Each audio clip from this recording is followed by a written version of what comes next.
Hi guys, so welcome back to the channel. Today what we're doing is working on this rifle here. The plan is to texture it up using Substance Painter.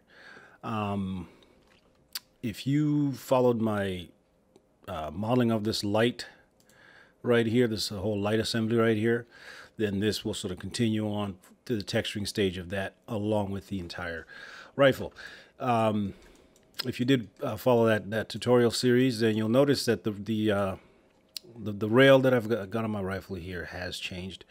So like I said in that last video for that series, when I modeled the cord here, I had to change the cord. I had to just remodel the cord to fit this new rail because it was just hanging out in the middle of nowhere. So that's one small sort of minor change here. I took off all the rails on the side and it just had the top rail. And then I put on some rail covers for this fore end right here. So that's just a little change that I made from the previous tutorial. If you want to see how this light was modeled, then by all means go back to that tutorial. And the rifle itself, I modeled this before I started making YouTube videos, so there's unfortunately no tutorial for that. I talk a little bit about it at the end of the light modeling tutorial, so definitely go check that out. What else here? So yeah, we're gonna take it as is. You can see it is rigged here because it is being used in a project. Very simple rig. I can just rotate. It's very basic. There's nothing crazy going on here. It's not going to be fired or anything. So the important things have been animated. Not that it would be used, but I just needed a quick rig for this. So it's all set up and ready to go. It's got a suppressor on it, which can be taken off. So just we're just gonna go through and texture it up, make it look nice. Okay. The way that I have let's go in here. Okay, so right now the bulk of the rifle is one piece of geometry, and the reason I did that is just because it makes things a little bit easier because I am using UDIMs here. So if we go in the UV editor, let's get it over here. One sec. There we go. So you can see the UV layout for the entire rifle here. If I include all this other stuff, eventually it'll all fit in the same UDIM. The reason that I like the UDIMs is because I can bring this into Substance, and essentially it kicks out a single texture, even though it's got multiple UV tiles worth of data. The way I can then bring that into Maya to apply it to the object is with a single shader node. So that's very convenient. Rather than having 50 different textures for every little thing and applying them one by one, having 50 shaders, technically with UDIMs, I only have a single shader that is associated with multiple images. So, I find that convenient, so I'm just going to do it that way. So as you can see, I don't think I've selected everything, but once I select all the pieces, it all ends up in a UDIM tile. Things like the magazine, that I'm going to texture separately on its own, and some of the other parts as well. But the main things like this light, along with the cord here and this little base here, that's all one separate UDIM here. So I think what I'm going to do is I'm going to start with the main rifle and then go from there. Now, for some reason, I've got weird display issues here. Not sure what's going on. Let me go in here and just see what's going on here. What if I did an alpha cut? That seemed to fix it. Yeah, I don't know. Anyway, so I'll just leave it at alpha cut here and close there. I'm not sure why that was happening, but it's fixed now. Okay, so I'm going to take all the relevant parts in here, and so we're going to take this. I'm not going to take the light initially. I want the charging handle here. And again, I'm going to open my UV editor just so I can make sure that you can see there's gaps in places. So As soon as I select everything, I think that'll eliminate those gaps. There's a piece here, here. Let's go ahead and grab this stuff. Get my dust cover here, a little spring.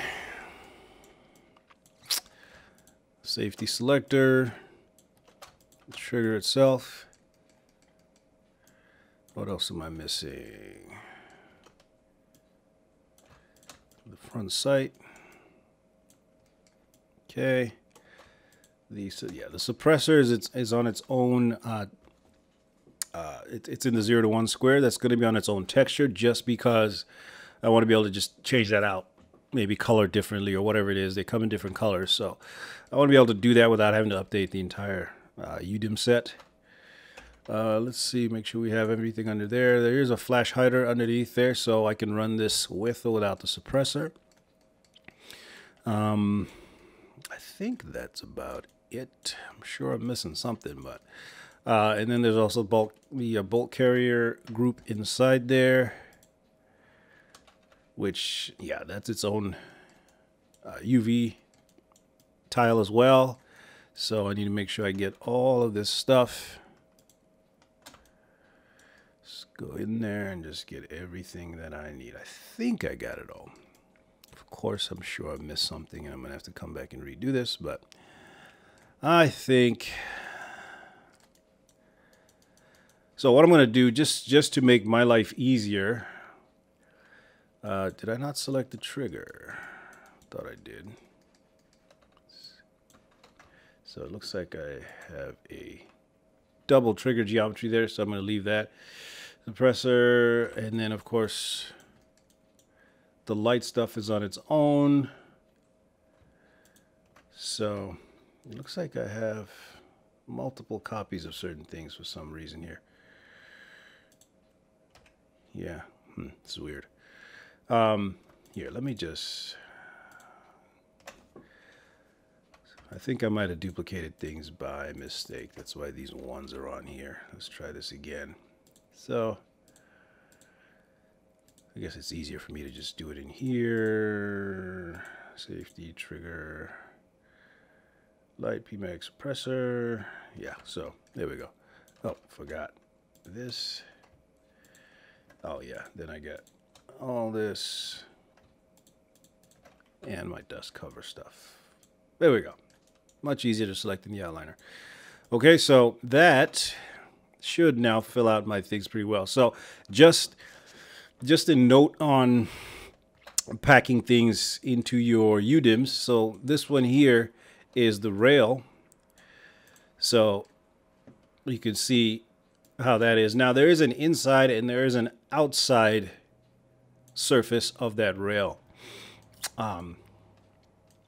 Given that the inside is probably not that important, which I believe is the one I have selected here, I could have just shrunk it down into a little piece here, but I decided to keep it the same size as the outside, which obviously took up a lot of UV space. So you know, you kind of decide for yourself if that's worth it. There's a possibility I might have animations that go in there, possibly, so I wanted to make sure that I do have enough texture resolution there. But that's a choice that you can make. You don't, if you're never going to do anything with the inside of it, you definitely don't need to waste all this space like that. The other thing is everything is on a certain texel density. So if I come here under transform, let's make sure you guys can see that, and I'm going to get the texel density, and for this piece it's about 155 using a map size of 4K. I plan to use 4K maps, but could possibly go down to 2K.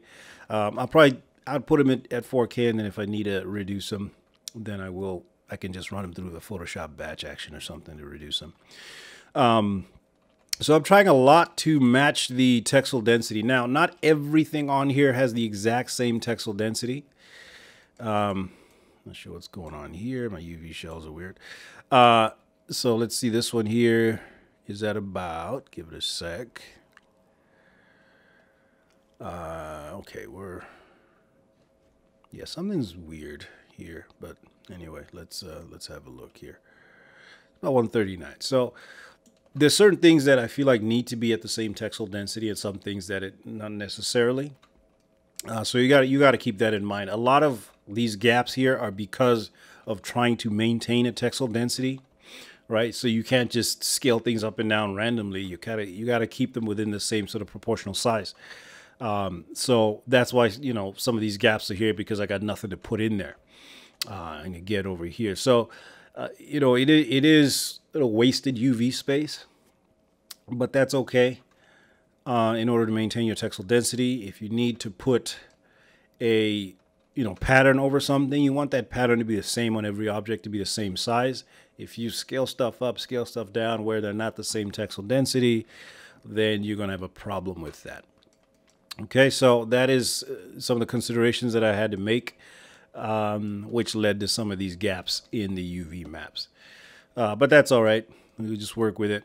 Like I said, generally they're going to be 4K. Now, you don't have to have all your UV tiles be the same texture resolution in the maps when you've made the maps.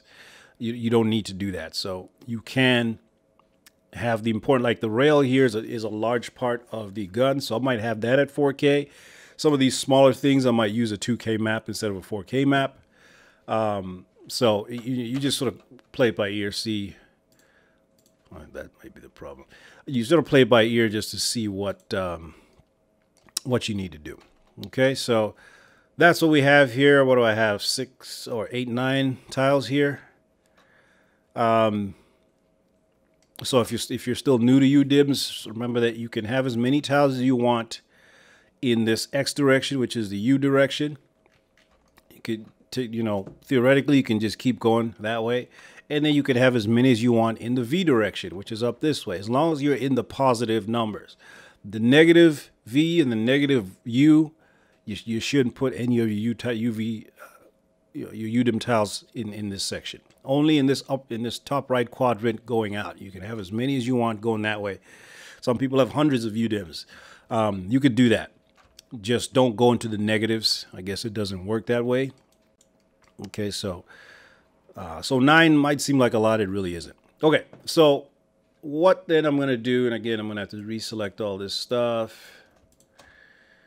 And down to the trigger. Here we go. I'm going to reselect this stuff. I'm going to duplicate it. I'm going to Shift P to unparent it. And then I'm going to combine it. So combine. Okay. And then I'm just going to delete history on that and get rid of all these groups here. So this is just a copy of all that geometry put together. Okay.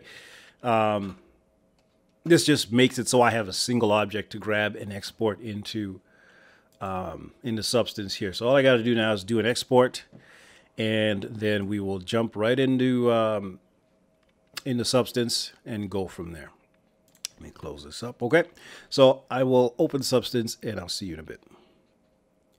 Okay, so what I've decided to do here, just quick, like I said before, the light itself was not part of that UDIM set. It was its own separate thing. But I think what I'm going to do is put it into the UDIM set here, just so that I can export all of that to substance. Because right now, if I don't do that, then I got to leave this here, because it does overlap in the UVs with some of the UVs from the rifle. So I couldn't bring that.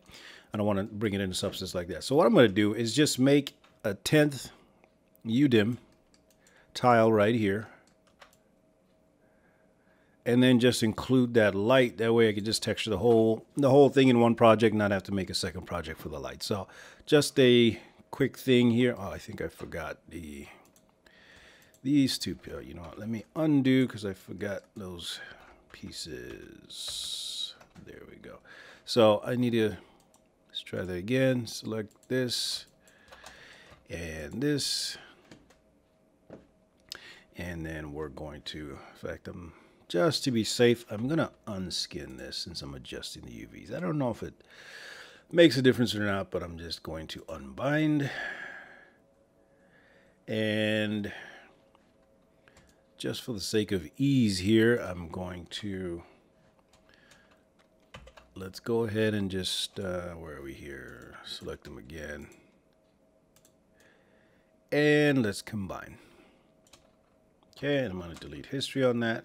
So this is our new light, which is all the pieces of the light. I'm going to put this back inside of my rig here. And then I'm going to select that. Actually, select this first. Go to UV shell, select all of these. Then add the selection of the entire gun here. And slide this over here. There we go. Now I got everything.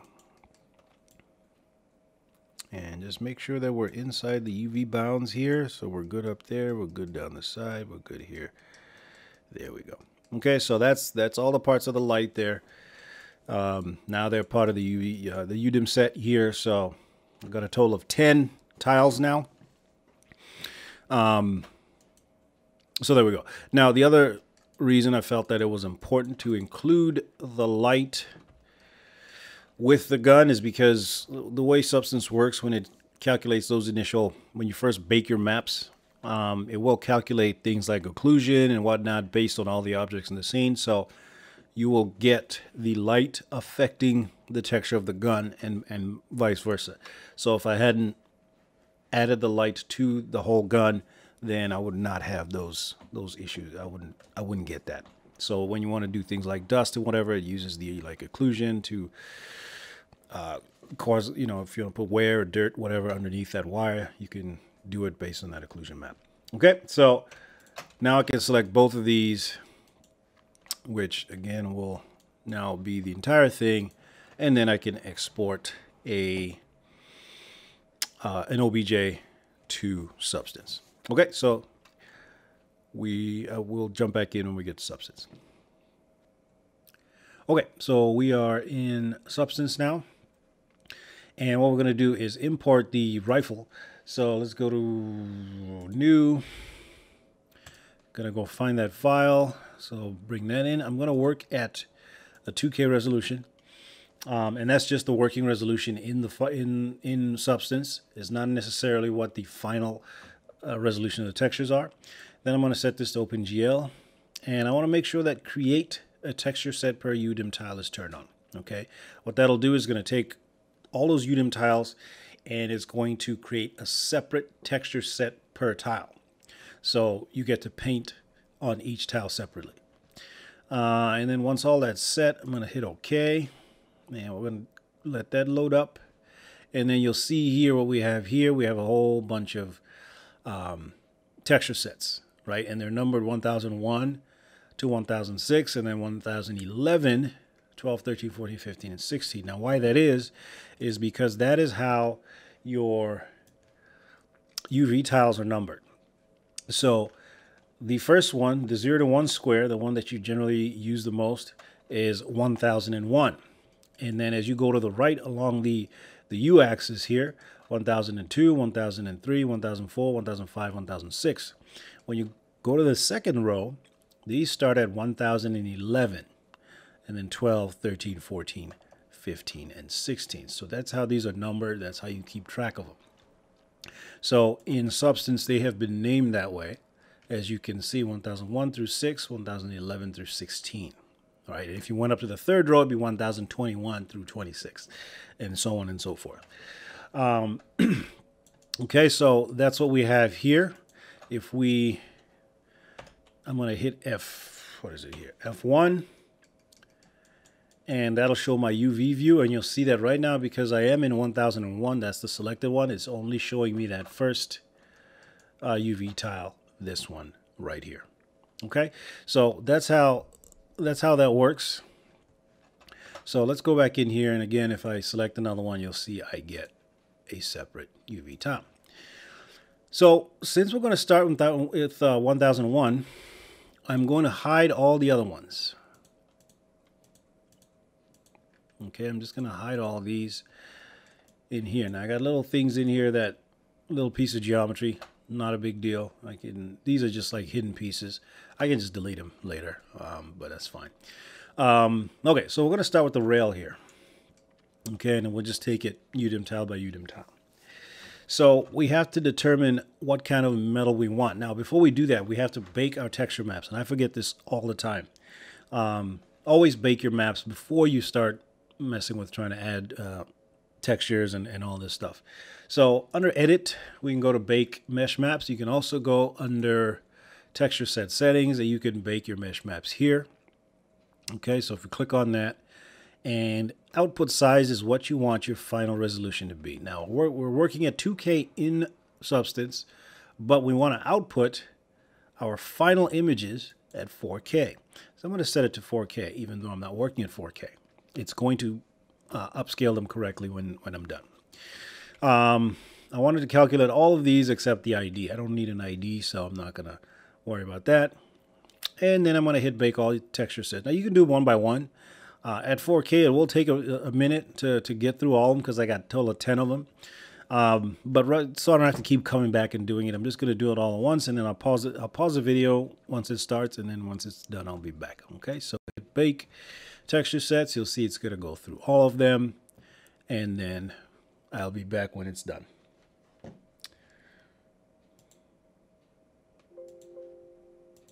Maybe. Okay, so we're done here. Took actually quite a few minutes to get this done, but it was multiple maps, as you can see, 1, 2, 3, 4, 5 per UDIM tile. Actually, six per UDIM tile at 4K times 10 UDIM tiles. So that did take a while. So let's hit OK. You can see now there's some shading going on here. And you can see here where it's sort of dark, that's the sort of shadowy area where the rail covers are. You can see same on the other side. So that's why we're getting this shading here. It's actually kind of cool that it does that. This is where that light switch is. This is where the cable comes by there. So you get some nice shadowing things going on there. If you need like dirt under where that is, then it knows where to put it. So it's very, very useful. Okay, so now that we have that, what I'm going to do is delete this default layer. I generally never use the default layer because I like as much as possible to use fill layers. Sometimes I have to use just standard layers, but so here we go. So what I like to then do is start by seeing what they have in the materials, right? So Substance comes with its own materials. I like to start there. That's a good place to start. If I need metal, usually I'll start with steel rough. If I need metal underneath, so if I got something that's painted but there's metal underneath, steel rough is really good for that, at least for me. But there's all kinds of other metals. There's iron rough, iron shiny. There's different, actually quite a few different types of iron, platinum, silver, titanium. I mean, there's all kinds of metals here. And then we have this steel rust here. So I'm going to start with this one just as a test. So I'm just going to drag it into here, and it's going to apply to this object. Now I'm just going to hit F2 just so I can full screen this object by itself. So this is what we're getting here. We're getting this metal that is kind of dirty, which is actually not horrible. And it's got little rust spots, which I actually kind of like. Okay, and then remember that, you know, you can see that the resolution right here is not great, but that's because in the viewport you're working at 2K. If you were to upgrade it to 4K, so, and you can do that anytime. You can come in here and set this to 4K to see what it'll look like as the final thing, and you can see that that cleans it up a little bit more. It's still kind of pixelated in there, but not near as bad. So we got some dirt and stuff on there. So okay, let's start there and then work our way to the final thing. So I'm gonna go back to 2K. Just it works. Things move a lot faster when you're at 2K. Okay, so this is our metal here. Okay, so it's a substance material node that's been put in here. You can increase or decrease the dirt. So for example, dirt intensity. You know, we could really take it up there. Dirt contrast, you can make it real contrasty. And you can increase or decrease the scale. So, you know, mess with it, see what looks good.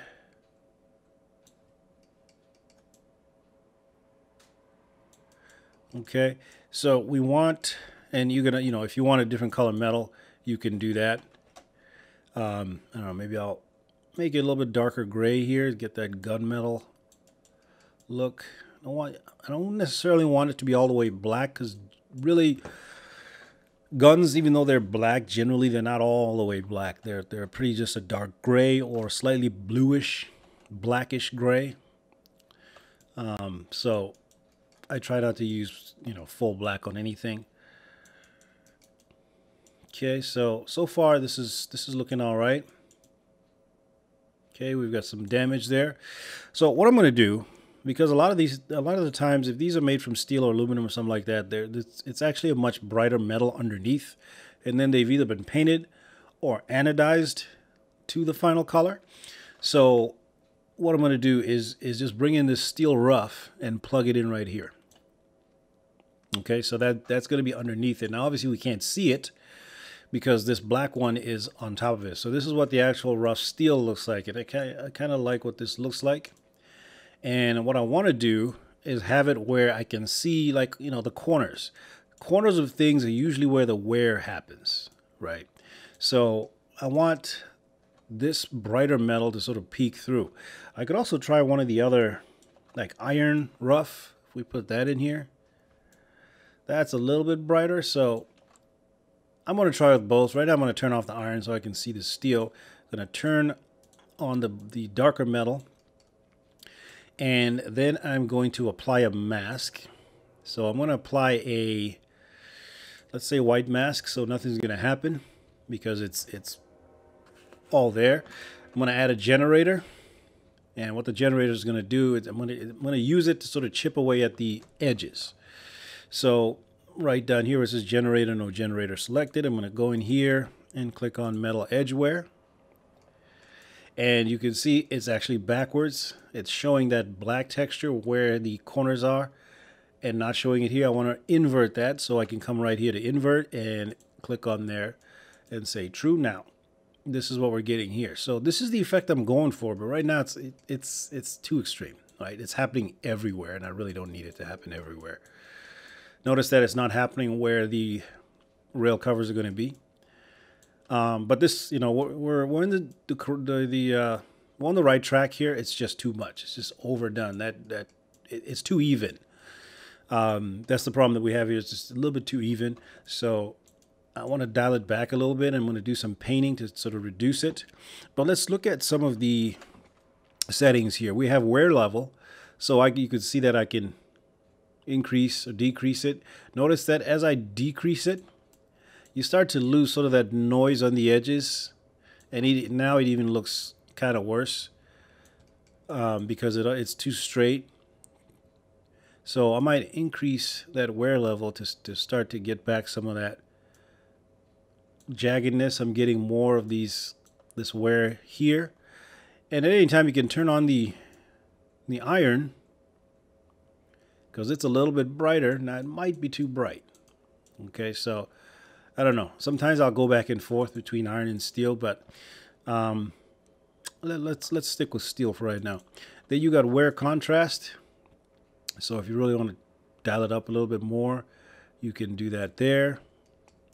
Okay, grunge amount, right? So if you really want to beat up this weapon, you can increase the amount of grunge, and then the scale of the grunge. You can play with that till you get something you like. Okay, so, and you can always come back in and mess with this some more. So I'm just dropping down the wear level here. We don't want to overdo it. I do like some of this stuff that's coming in over there. And let's pump up the grunge amount, drop the... Okay, we want this gun to look like it's been used quite a bit. So we don't want it to look pretty like it's brand new. We want it to look like it's been through it. So that's what I'm going to go with here. And then again, it's just notice how all of these kind of look exactly the same, the amount of wear. We don't want that.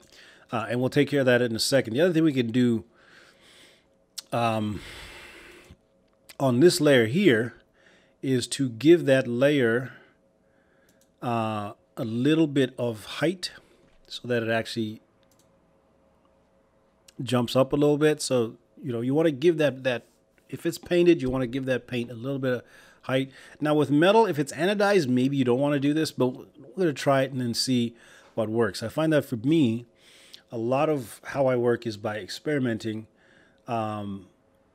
with different things like this, because you can always, it's non-destructive. You can go back and forth until you're happy with what you have. So I would just play with it a little bit. So what I'm going to do here, because I don't, let me see here. Yeah.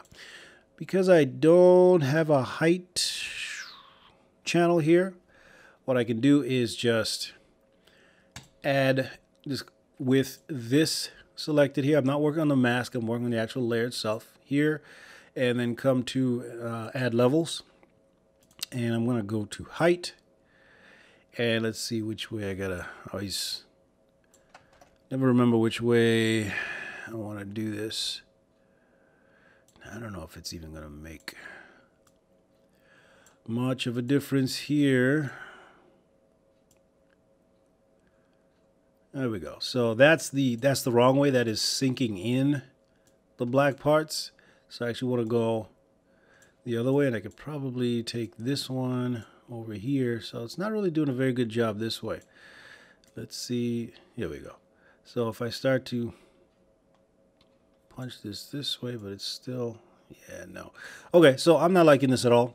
So I'm going to just get rid of that and just leave it as is. The other thing that I might want to change is the roughness. So the roughness determines how shiny your metal is.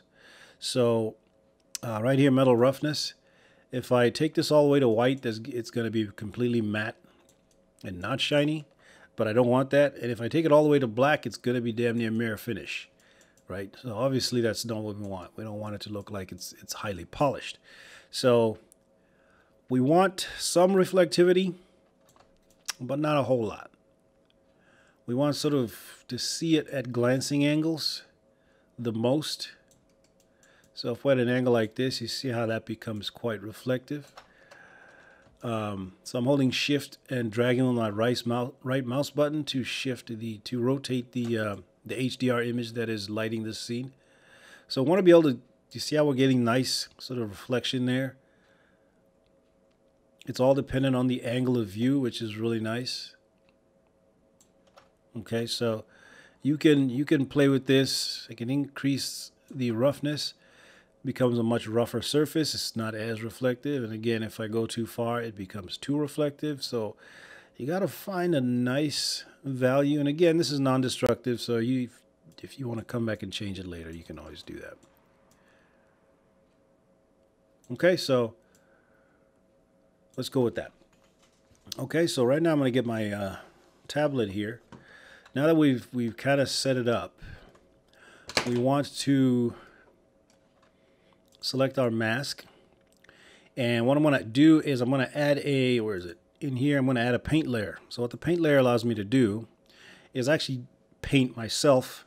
So I'm going to actually remove a lot of this. This is way too heavy, and I'm going to try to tone it down a little bit. So I'm going to come down here to brushes. And, you know, 9 times out of 10, the brushes I use are these dirt brushes.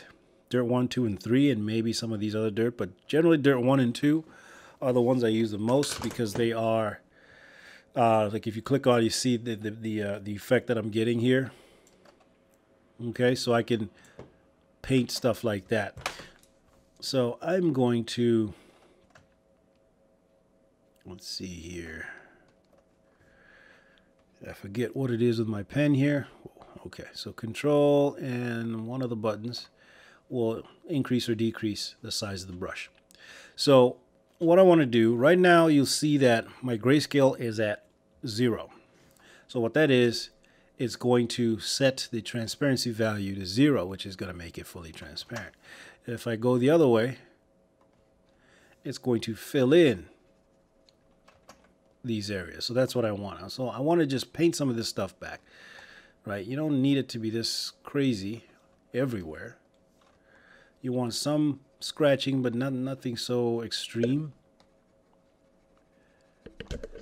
So, try not to hit my mic here. Right, you don't want it to be just a uniform scratchiness all the way down.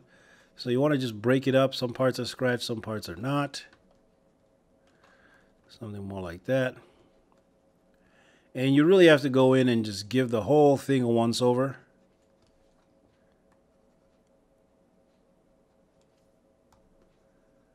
It's a little too much. And anytime you can, if you hit F4, it's going to switch to the UV view.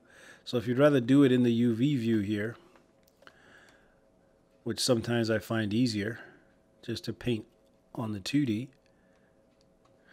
And then the other thing you can do is, I'm going to increase this brush. If you go up and down, you can increase the intensity of the brush. So left and right decreases or increases the size. I'm holding down Control, and then Control up and down, dragging your mouse increases or decreases your intensity. Okay, so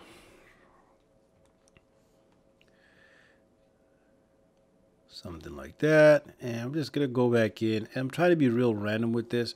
What you can do is come up here in your brush, and you can increase, you can set your angle jitter. If it's not already set, you can set it to 180, so it's going to rotate randomly, so you're not just making the same stroke over and over again.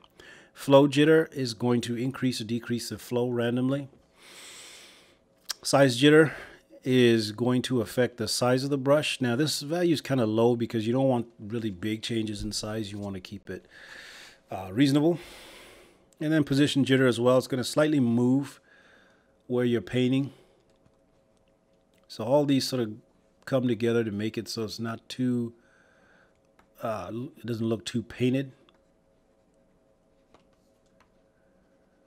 Okay.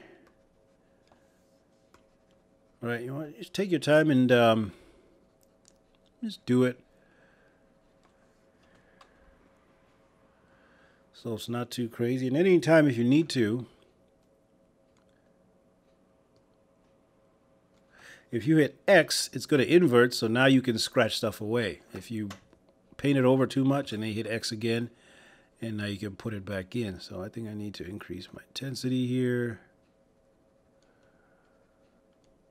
Now with the pen, the difference, excuse me, the difference between using the pen and using the mouse is that the pen is also pressure sensitive. So if I go lightly, it's going to paint lightly. If I really press down on it, it's going to paint a lot heavier, which is really nice. Gives you a lot of control that way.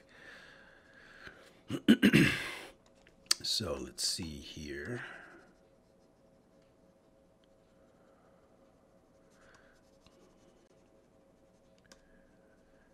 Okay.